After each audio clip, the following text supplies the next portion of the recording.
Caríssimos e caríssimas, bem-vindos, bem-vindas a mais um encontro do nosso curso Metodologias e Técnicas de Estudo e Aprendizagem.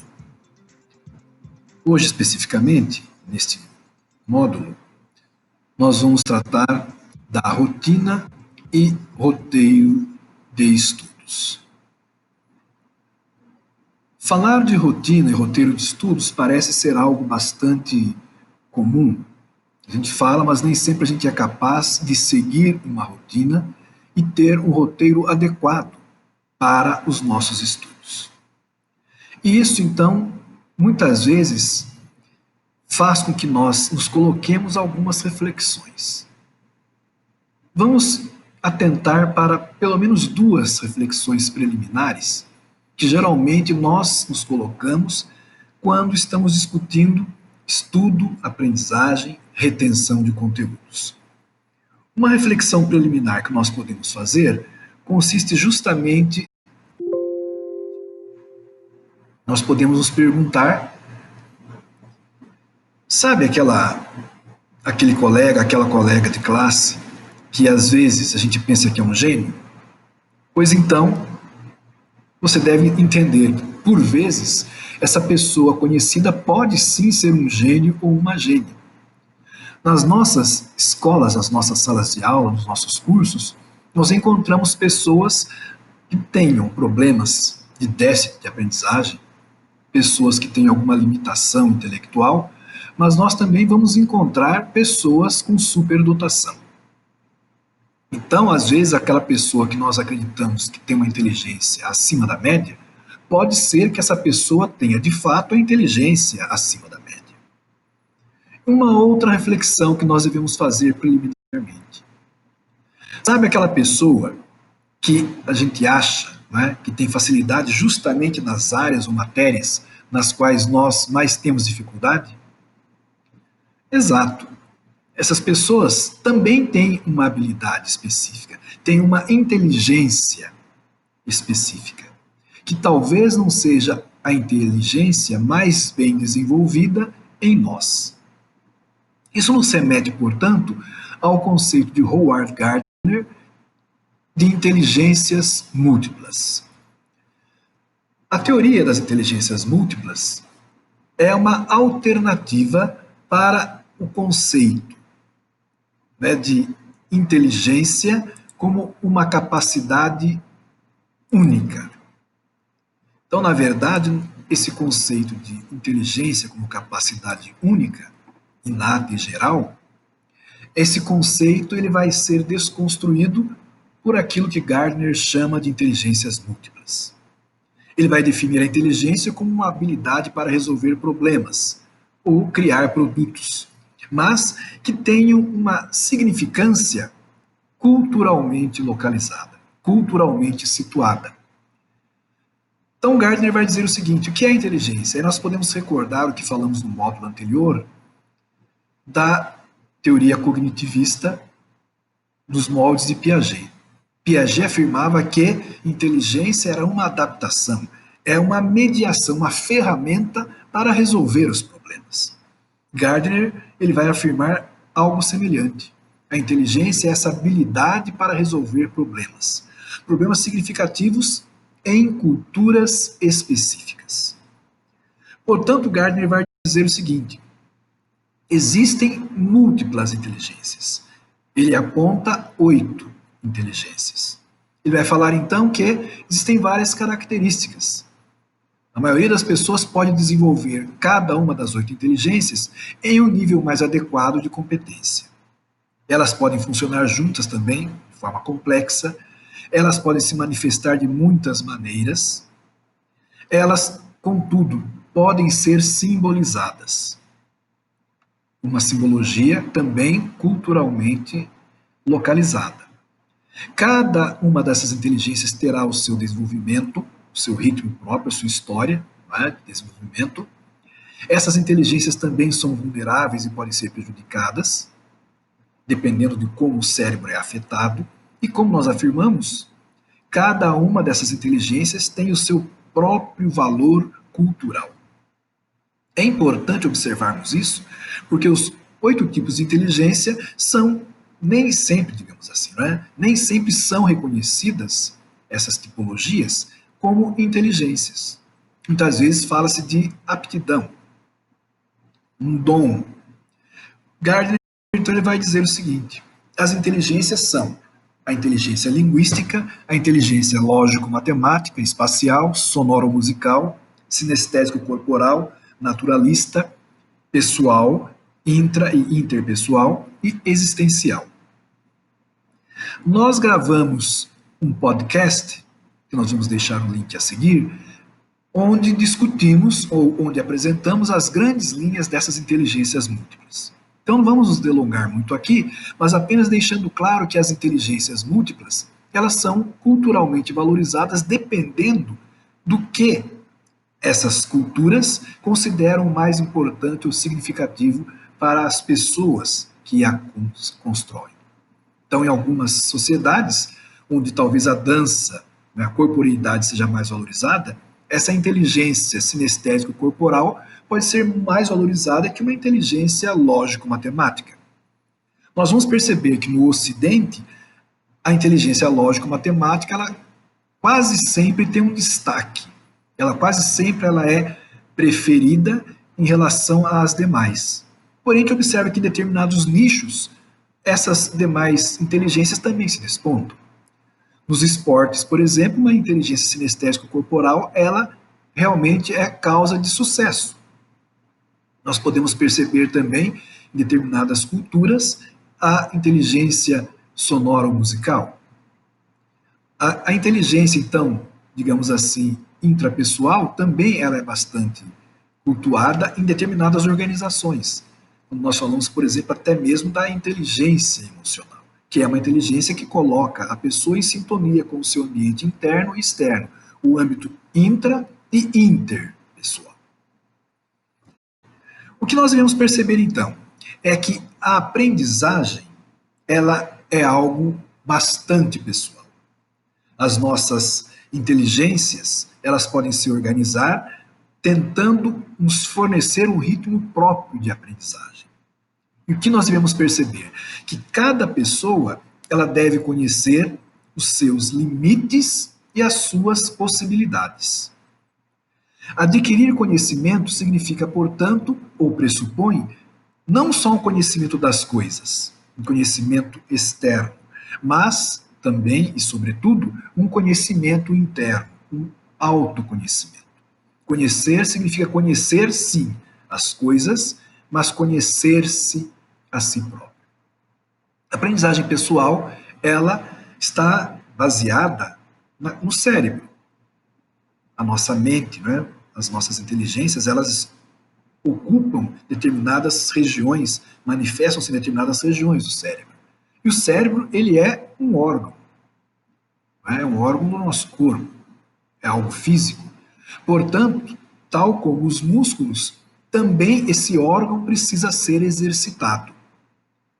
Certo? Existem, inclusive, técnicas para que isso aconteça. E nós vamos adiante falar de algumas dessas técnicas. Então, é interessante observar isto. Existe um processo de aprendizagem pessoal e nós devemos conhecer qual é o nosso ritmo para termos essa aprendizagem pessoal. Quais seriam os fundamentos da aprendizagem pessoal?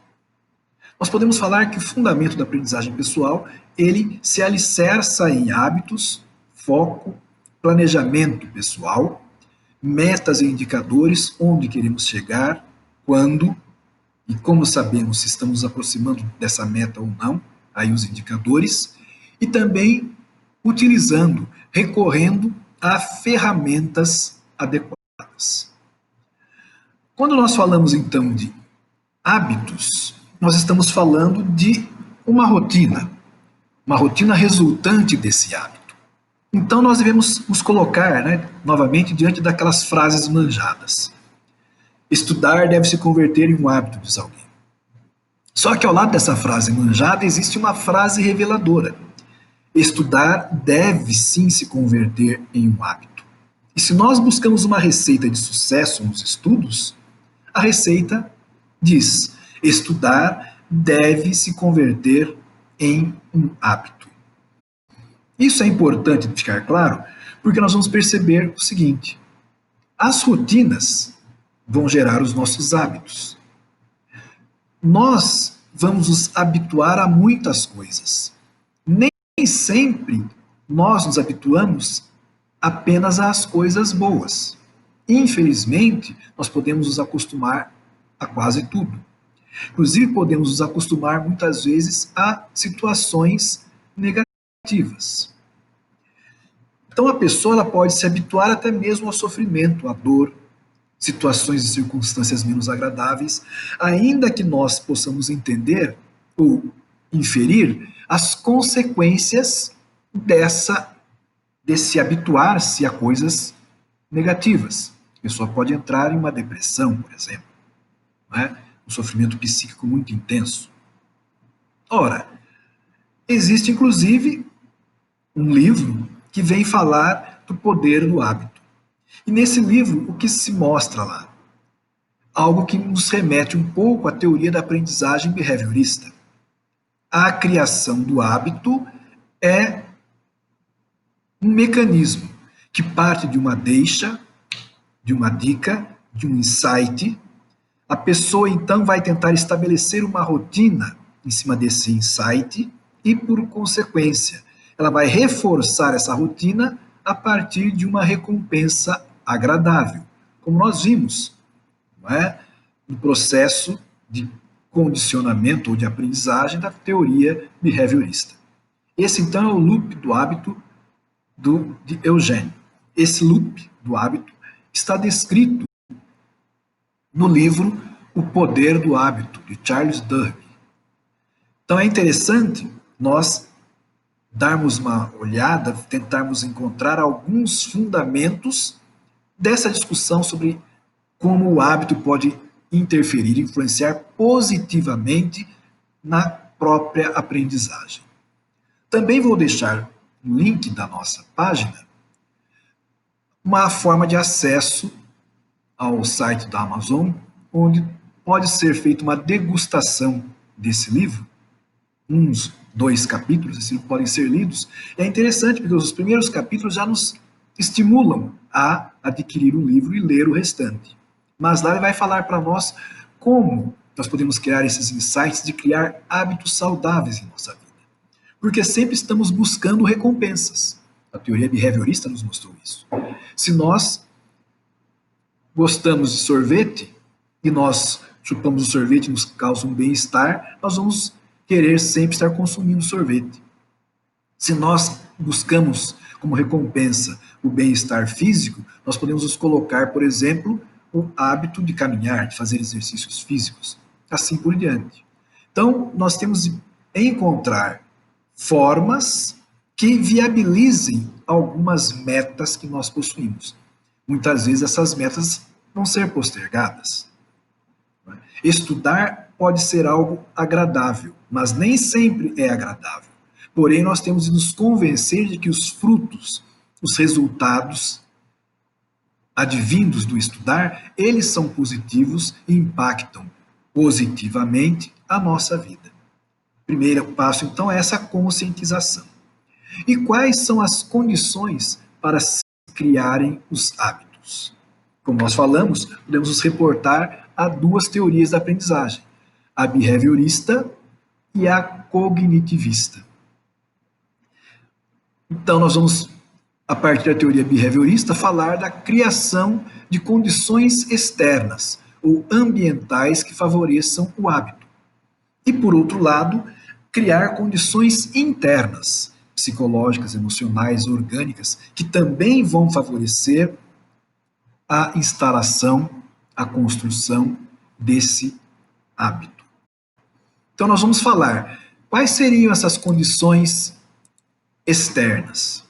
Quando a gente vai estudar, então vamos nos prender a esse aspecto, né?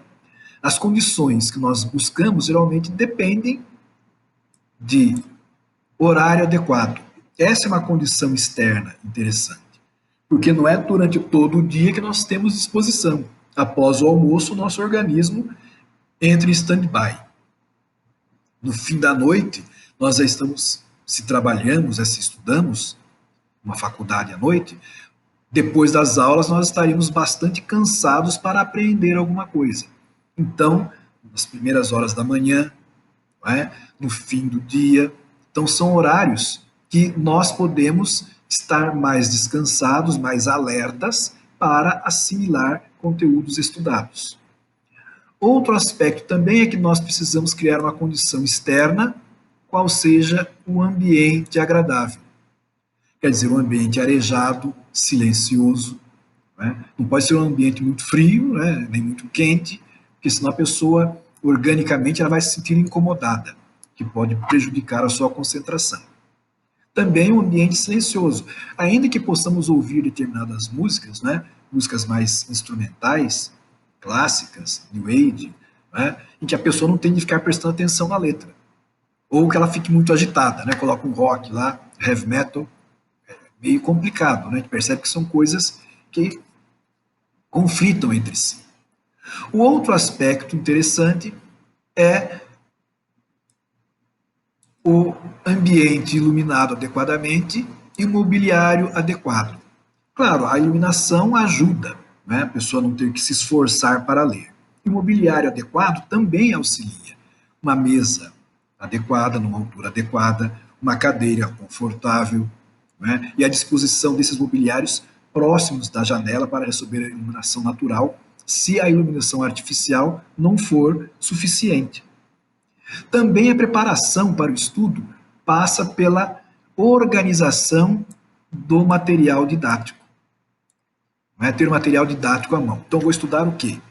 Eu, sabendo o que eu vou estudar, eu já separo os livros, as apostilas, dicionário, porque às vezes o próprio linguajar do livro, ele pode trazer dificuldades, então o dicionário também é algo interessante, né? Dicionário sistemático, bloco de anotações para rascunhos, caderno de anotações, né? Post-it para fazer também pequenos lembretes, né? Isso é algo bastante interessante, nós vamos discutir essas técnicas mais adiante. E os recursos que a gente usa normalmente, né? Lápis, borracha, régua, canetas coloridas para destacar partes do texto, assim por diante. Com relação aos equipamentos tecnológicos, computador, laptop, né, tablet, celular, apenas como apoio em consultas. Na verdade, o recomendado é que nós saiamos, né, desliguemos temporariamente as nossas redes sociais, desliguemos lá os remembers, né, os sininhos que ficam tocando cada hora que chega uma mensagem, né, o passarinho que canta, a vaca que muge, né, para nos alertar que chegou uma mensagem. Não, silenciar os aparelhos e dedicar a atenção realmente aos livros. E as condições internas? As condições internas são essa, a tranquilidade e o relaxamento. Não é? A pessoa, se ela estiver preocupada, não adianta, ela começa a ler, de repente ela fala assim, putz, cheguei até o fim da página, mas a minha cabeça estava pensando lá no banco, pensando no problema da oficina do carro, pensando na consulta médica que eu preciso agendar. Então, não adianta, pensando no feijão que está no fogo. Então, a pessoa precisa ter uma tranquilidade e um relaxamento. Depois, uma boa disposição, quer dizer, ela estar disposta a estudar. Não adianta estar tranquilo, relaxada, se ela não está disposta a estudar. Então, precisa dessa disposição, essa vontade. E também o descanso. A pessoa tem que estar descansada. Por isso que nós falamos, ela pode ter boa vontade, né? Ela pode até tentar relaxar, mas se ela chegou ao fim do dia cansada, ela vai aprender pouco do conteúdo. Também a questão da alimentação, não comer muito, né, de forma a pessoa ficar com sonolência, né, fazer a digestão, e também não ficar com fome, né, que isso aí também atrapalha. Então a pessoa se alimentar, né, ingerir líquido com uma certa frequência para garantir esse equilíbrio fisiológico. E também algo bastante importante, a concentração ou o foco. Ainda que muitas pessoas falem de foco, o foco é algo que no nosso tempo hoje, nessa nossa sociedade turbulenta, o foco ele é disperso. São muitos os elementos, os fatores que chamam a nossa atenção.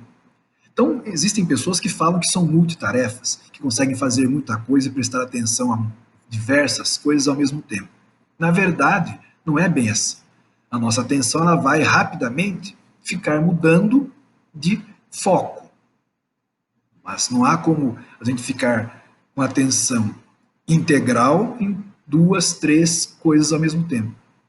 Né? Algumas pessoas falam que sim, né? Mas isso aí provoca um cansaço maior até, por causa do esforço de concentração em uma e outra coisa. Né? Estou assistindo televisão, assistindo jornal, estou acompanhando as redes sociais aqui, celular, né? Estou digitando trabalho no notebook e eu, ao mesmo tempo, estou lendo, né, as referências aqui no livro. Chega uma hora que a gente está escrevendo um diálogo na televisão, na verdade, escrevendo a resposta do WhatsApp no notebook e assim por diante. Porque nós nos confundimos, isso é humano, tá certo? Então, o foco. Vários autores descrevem o foco e falam da importância do foco.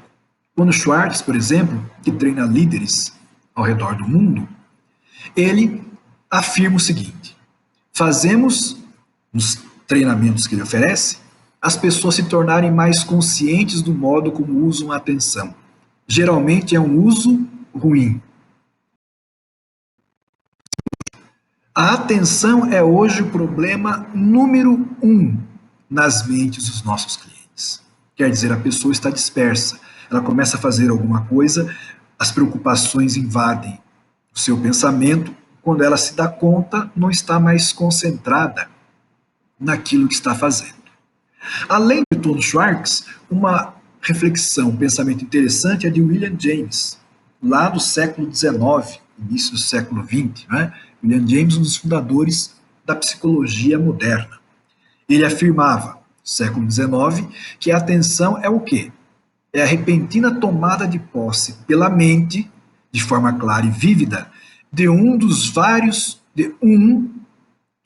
objetos ou uma das linhas de pensamento que parecem simultaneamente possíveis. Parecem simultaneamente possíveis, diz William James. Quer dizer, então, que a atenção é isso. Nós tomamos posse pela mente de um dos vários objetos. E aí está, não é? O foco, a atenção é isso. Seleciona de um conjunto aquilo que é mais importante para a mente. Ela se concentra, então, se dobra sobre esse objeto, essa linha de pensamento. O foco, então, ele briga com distrações, sejam essas distrações sensoriais, como nós falamos, né, um vento, né, um ruído, né, que nos atrai, a música, nossa, que legal essa música. Então, é uma distração sensorial. A própria fome, né, vai nos distrair. E as distrações emocionais, o excesso de preocupação. Né? Às vezes a pessoa está tão preocupada com uma prova, com um concurso, que ela também não consegue se concentrar para estudar para a mesma prova, né? Para concurso. O objeto, né, para o qual está se preparando é tão emocionante, digamos assim, causa tamanha comoção, que a pessoa não se concentra, não se prepara adequadamente para aquele que é o seu objeto final, o seu objetivo. Aí então fazemos uma correlação: foco, mente divagadora e atenção aberta. É uma reflexão que traz Richard Davidson. Ele vai falar que a capacidade de manter a atenção aberta numa consciência panorâmica, quer dizer, não é ficar também bitolado, digamos assim, essa capacidade da atenção aberta permite que a pessoa observe com equidade, sem ficar preso a uma rede ascendente que engana a mente. Em termos de julgamentos, né? Sejam negativos ou positivos. Quando ele fala dessa rede ascendente, ele está falando de uma atenção, não é, aberta, que vai recebendo aí todos os estímulos do meio, e isso vai sendo refinado, refiltrado, né, até chegar à mente, no sentido assim de um foco mesmo. Então a mente capta diversas coisas, e aí nessa rede de ascendência vai sendo feito um afunilamento, né, uma particularização daquilo que vai merecer, de fato, a atenção da pessoa. Uma discussão, então, sobre o foco nos leva a falar do mindfulness. Mindfulness, de acordo com Mark Williams e Danny Penman, autores do livro Mindfulness, Atenção Plena, eles afirmam ou definem que a atenção plena consiste em quê? Em observar sem criticar e, ao mesmo tempo, em ser compassivo com si, né, consigo. Em essência, a atenção plena, eles dizem, permite que a pessoa capte os padrões dos pensamentos negativos, quer dizer, eu faço uma leitura do meu próprio pensamento, antes que eles lancem a pessoa que os tem em uma espiral descendente. Aí podemos falar até de uma depressão, né? A pessoa vai ficar aí abalada, chateada. Então, a atenção plena é o início do processo para retomar o controle de sua vida. Existem alguns autores, né, Piaget fala de abstração reflexionante, né, pensar sobre o próprio pensamento, descobrir como é que a gente está pensando agora, que cargas emocionais esse meu pensamento traz. Como eu posso dominar essas cargas emocionais em vez de ser dominado por elas? É o que ele diz, né, essa espiral descendente que arrasta a pessoa emocionalmente para baixo. Uma das dicas que Mark Williams e Danny Penman colocam é a meditação, né? Entrar nessa atenção plena sobre si mesmo. Também coloco na nossa página o link para acessarem lá na Amazon o livro, né? Primeiros 1 ou 2 capítulos do livro, a gente pode ler para saber do que se trata. Logo no começo também já dá para a gente pegar bastante bem a ideia dos autores, e as pessoas que se interessarem poderão adquirir lá no site da Amazon, né, esse livro. Então chega lá, dá uma olhadinha, vê o que eles estão falando, que é bastante interessante. E eles contam, inclusive, a dica da meditação de 1 minuto. O que seria essa meditação de 1 minuto? É interessante porque ele diz o seguinte, ele dá essa receita. Então vamos tentar fazer isso agora. Eu vou aqui ficar falando e tentem vocês fazerem essa meditação de 1 minuto. Primeira coisa, devemos nos sentar, vou ler aqui como ele está falando, né, o passo a passo. Sente-se ereto em uma cadeira de encosto reto. Se possível, afaste um pouco as costas do encosto da cadeira para que sua coluna vertebral se sustente sozinha. Seus pés podem repousar no chão, as plantas no chão, né? Não ficar na ponta do pé, que isso aí causa uma tensão. Feche os olhos ou abaixe o olhar. Muito bem. Estando nessa posição mais confortável, olhos fechados, concentre a atenção em sua respiração, enquanto o ar flui para dentro e para fora de seu corpo. Perceba as diferentes sensações geradas por cada inspiração e expiração. Observe a respiração sem esperar que algo de especial aconteça. Não há necessidade de alterar o ritmo natural. Após alguns instantes, talvez sua mente comece a divagar. Ao se dar conta disso, traga sua atenção de volta à respiração, suavemente.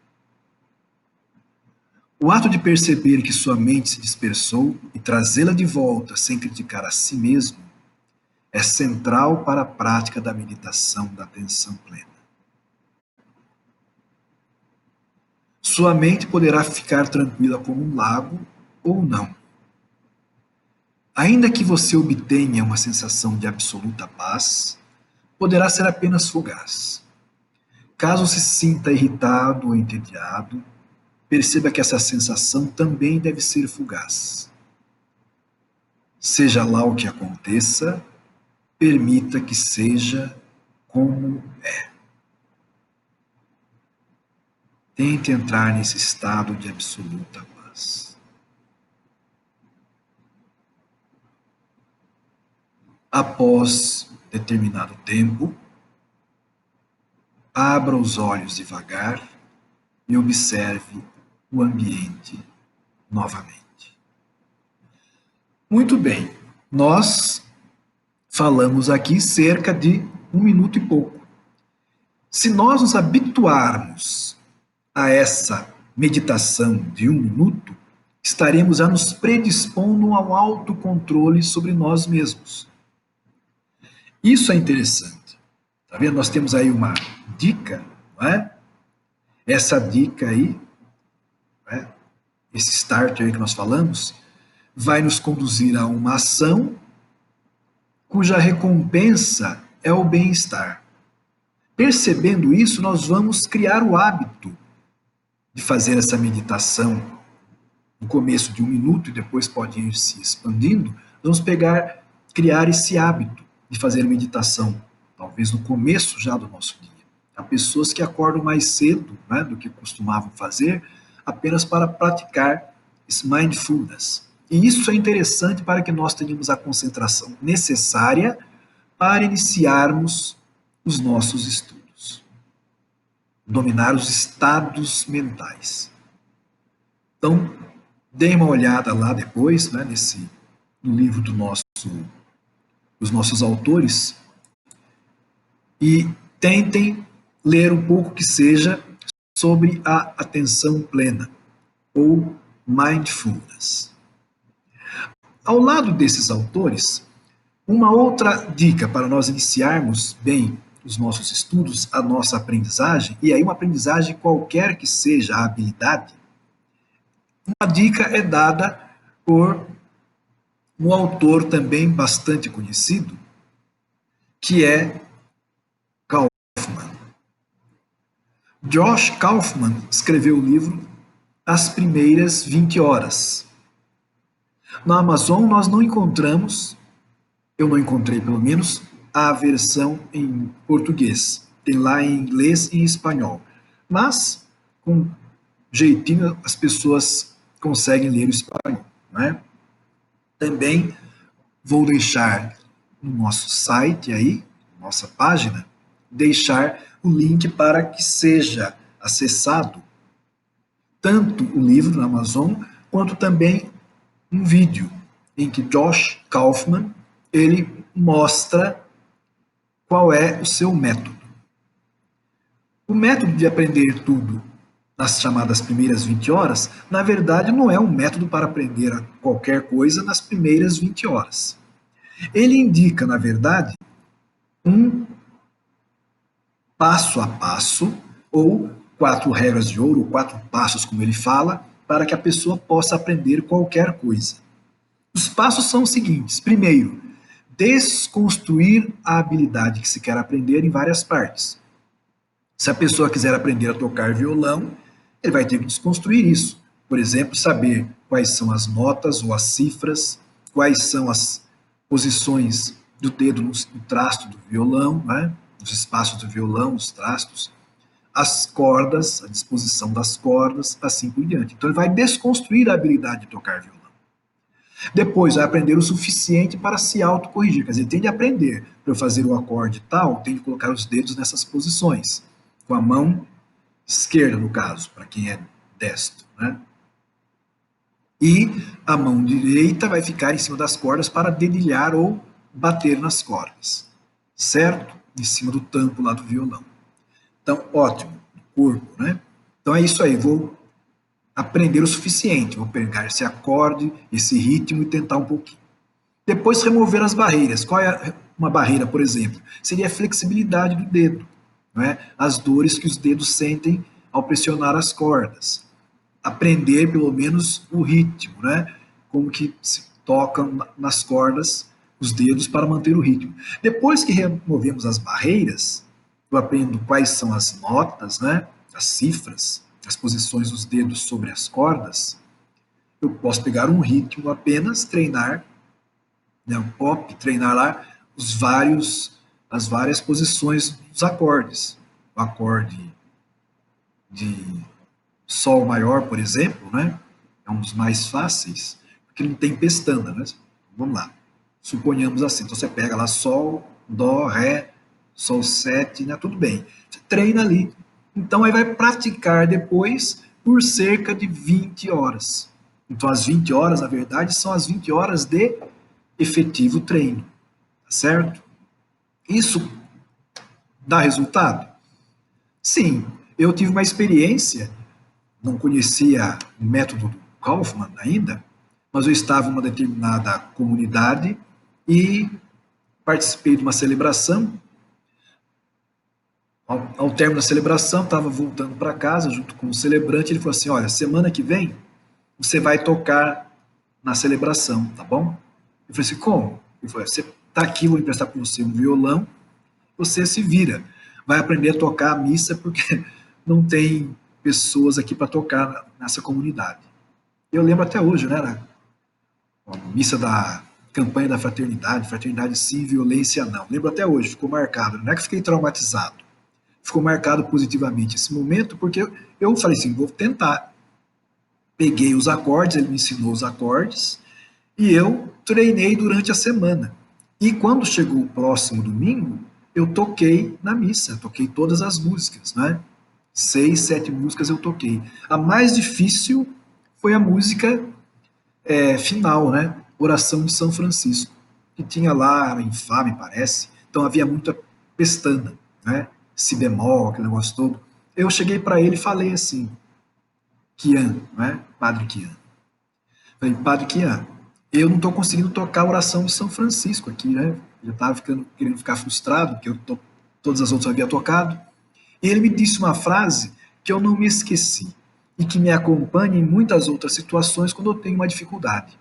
Ele disse assim: quando você tocar essa música, Oração de São Francisco, é porque você já está sabendo tocar violão. Tá certo? Então é justamente isso. Eu falo assim, nossa, não estou conseguindo traduzir essa parte aqui do texto em inglês. Quando você traduzir essa parte, é porque você já está sabendo entender, compreender inglês. É porque você vai se esforçar justamente para superar aquele desafio. E aí se torna também um hábito, né, de superar desafios. Tem desafio, vou dar a volta por cima. Então nós vamos ver que para buscar o conhecimento, nós vamos precisar sim do foco, né, de um método e de uma regularidade. Quem fala da regularidade e mostra até uma dica, né, é o professor Leandro Pittini. Nós vamos adiante também resgatar todas essas dicas e vamos verificar esse planejamento. Ele fala que o desafio, tá vendo? Desafio dos 30 dias para criar hábito de estudo. Quer dizer, a pessoa vai ter que criar lá um objetivo, a deixa, tá vendo aí? Nós falamos, a deixa, a rotina e recompensa. Aquilo que nós vimos lá atrás na questão do hábito. É criar o hábito. Então é justamente isso. Ele pega essa metodologia. Tá vendo? O objetivo meu, estudar tal coisa. Então, qual é a deixa? Qual é a rotina que eu vou seguir? E qual é a recompensa? Ele propõe, então, aqui uma rotina que vai aumentando gradualmente em termos de exigência. Tá certo? Começa estudando 20 minutos, apenas uma matéria. E vai terminar, né, depois de 15 dias, na primeira etapa, portanto, do desafio dos 30 dias, vai terminar estudando 2 horas e 40 minutos, apenas 2 matérias. Aí vocês podem colocar o seguinte questionamento: putz, mas nós vamos conseguir fazer tudo isso? É um hábito, é um crescendo, é um compromisso nosso com nós mesmos. Tá ok? Mas existem muitos recursos, muitas técnicas que podem nos auxiliar. Um grande auxílio para que nós possamos estudar é nós construirmos ou montarmos um Personal Learning Environment, ou ambiente de aprendizagem pessoal.